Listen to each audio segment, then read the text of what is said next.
అందించిన ఏమాత్రం గర్వం లేని వ్యక్తి, the most humble person, the very very sweet producer Allu Aravind గారికి సాదర స్వాగతం. సార్,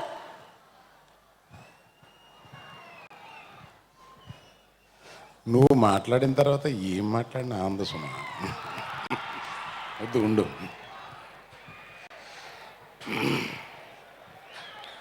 గీతా ఆర్ట్స్ సంస్థ 1972లో స్థాపించిన మా నాన్నగారు అల్లు రామలింగయ్య గారు ఇక్కడే ఎక్కడో ఉంటూ ఇదంతా చూస్తూ ఉన్నారని నమ్ముతూ మొదలు పెడుతున్నాను.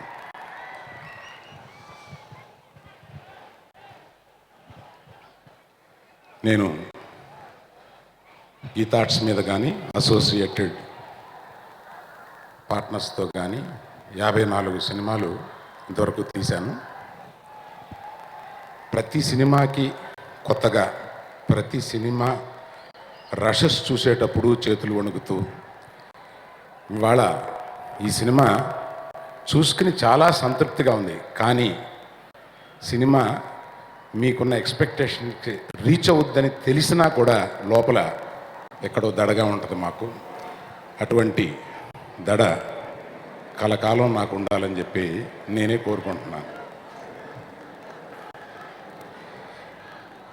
సరైనోడు, ప్రస్తుతం మనం సరైనోడు అనే ఫంక్షన్ ఇక్కడికి వచ్చి ఈ వైజాగ్లో ఇన్ని లక్షల మంది ముందు ఇంత వ్యయ ప్రయాసలకి ఓర్చి ఎందుకు చేయాలా అని నన్ను అడిగితే, ఆంధ్రప్రదేశ్ మన ఈ రాష్ట్రం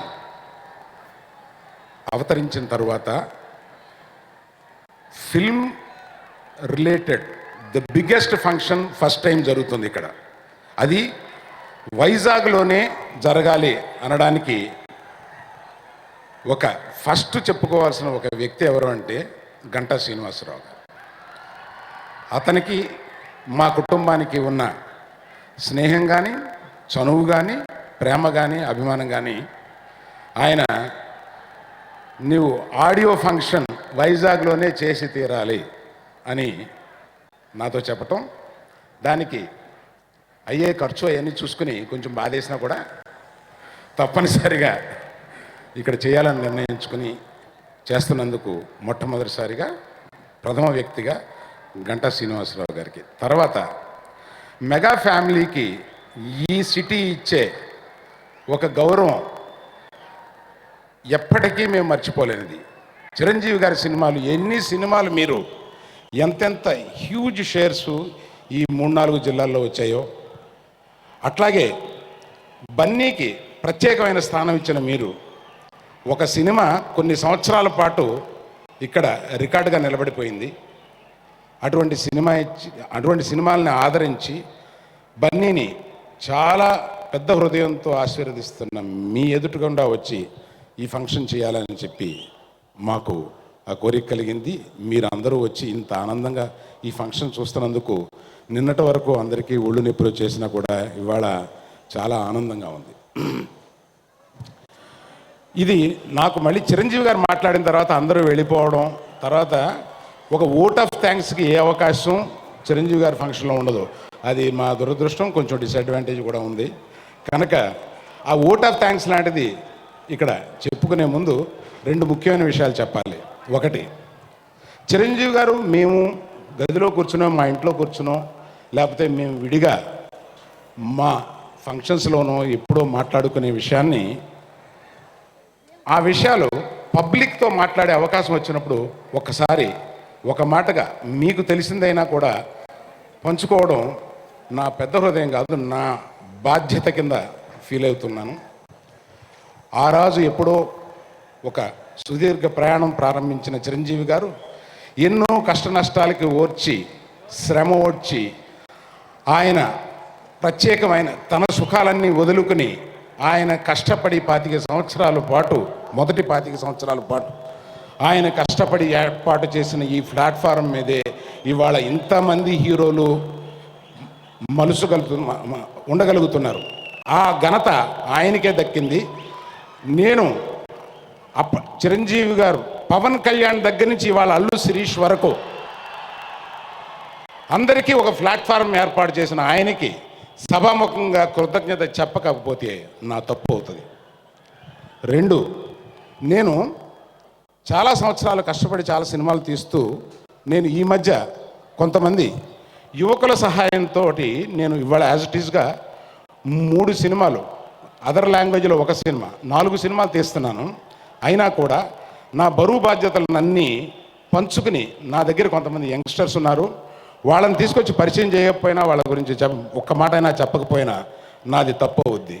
అందువల్ల బన్నీ వాసు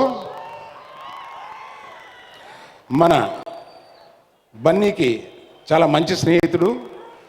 చిన్నప్పటి నుంచి వాళ్ళిద్దరూ కలిసి ఉండేవారు.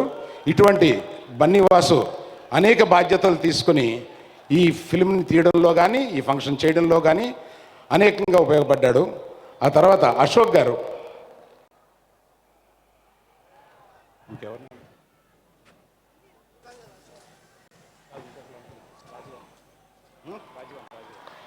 బాబు ఈ బాబు అనేవాడు భూమికి 5 అడుగులు కనపడతాడు, లోపల ఇంకో 5 అడుగులు ఉంటాడు. అంత సమర్థత కలిగినవాడు ఈ బాబు. వీళ్ళందరూ లేకపోతే గీతా ఆర్ట్స్ని నేను ఇంత సుగమంగా, ఏదో డైరెక్టర్ నేను బన్నీయో చిరంజీవి గారు అందరూ కూర్చొని కథల గురించి వాటి గురించి డిస్కస్ చేసిన కింద గదుల్లో మీద పడిపోతాం. కానీ మేము అనుకున్న దానికో, మేము కలగనే దాన్ని ఎగ్జిక్యూట్ చేయడానికి చాలా కష్టమైన పని అండి. అది ఫిల్మ్ ఇండస్ట్రీలో ఉన్న వాళ్ళకే తెలుస్తుంది. ఇవాళ బొలివియా ఒక పుస్తకంలో చూసి బొలివియా వెళ్ళాలనుకున్నారు. 10 రోజుల్లో బొలివియా టోటల్ యూనిట్ వెళ్ళి షూటింగ్ చేసుకుని వచ్చారు. అటువంటి మాకు ఇది కావాలి అంటే అది తెచ్చిపెట్టి చేయగల సమర్థత నా వెనకాల ఉన్న వాళ్ళు లేకపోతే నేను ఇది చేయలేను. ఈ ఫంక్షన్ని ఇంత సక్సెస్ఫుల్గా చేయడానికి, ఇదంతా ఇలా డిజైన్ చేయడానికి రాజీవన్ అని నాకు మా ఆర్ట్ డైరెక్టర్, ఆయనకు కూడా నేను ఈ సందర్భంలో చెప్పాలి. తర్వాత Rajeevan, you are not here. కాదు,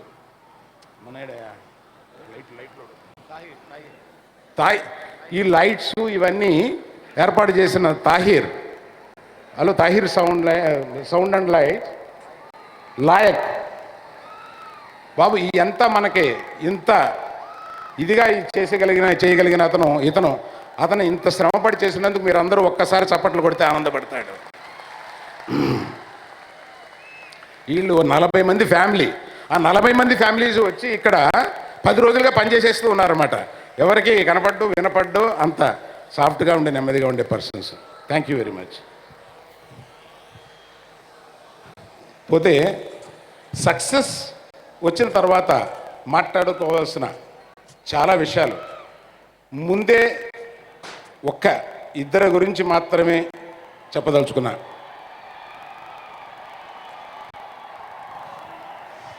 తప్పకుండా సక్సెస్ అవుద్ది. మళ్ళీ సక్సెస్ఫుల్ ఫంక్షన్ రోజున మేము మాట్లాడడాన్ని మీరు చూసి మళ్ళీ ఆనందపడతారు. దర్శకుడు గురించి ప్రప్రథమంగా చెప్పాలి. ఈ దర్శకుడు మొదటి రోజున నేను షూటింగ్ చేసినప్పుడు మామూలుడు అనుకున్నాను, కానీ మామూలుడు కాదు, చాలా సరైనోడు ఈ సినిమా ఇండస్ట్రీకి. ఎక్సలెంట్గా ఈ సినిమాని తీసిపెట్టాడు. రేపు ఎవర్రా బోయపాటి అని మళ్ళీ మీరు అతని సినిమాలు, ఇదివరకు సక్సెస్ఫుల్ సినిమాలు చూసినా కూడా మళ్ళీ ఎవర్రా ఈ బోయపాటి అని ఒక షాక్ తోటి మీరు ఈ సినిమాను చూస్తారు. అటువంటి వాడు బోయపాటి. ఆ తర్వాత ఈ సెలబ్రేషన్ చేసుకోవడానికి ముఖ్య కారకుడు మన తమన్.